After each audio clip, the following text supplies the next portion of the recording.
Here's how to create or join a custom match in Fortnite. So to be able to create a custom match, I do believe you need to have your own Fortnite support a creator code. So if you have one and you want to create a match, what you want to do is on the homepage here, you just want to scroll down a little bit, and down in the bottom corner, you're going to see a custom key button. You want to click on that. And now here you want to go ahead and create the key that people will use to join your custom match. So you can go ahead and name it whatever you want and then click on accept. Now you'll know that you'll have your own custom match set up when you go back up top here and click on play.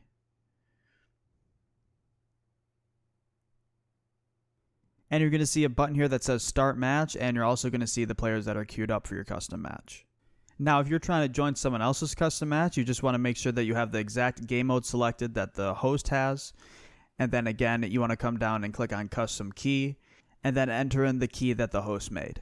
So that's pretty much it. If this video ended up helping you, a like and follow would be greatly appreciated.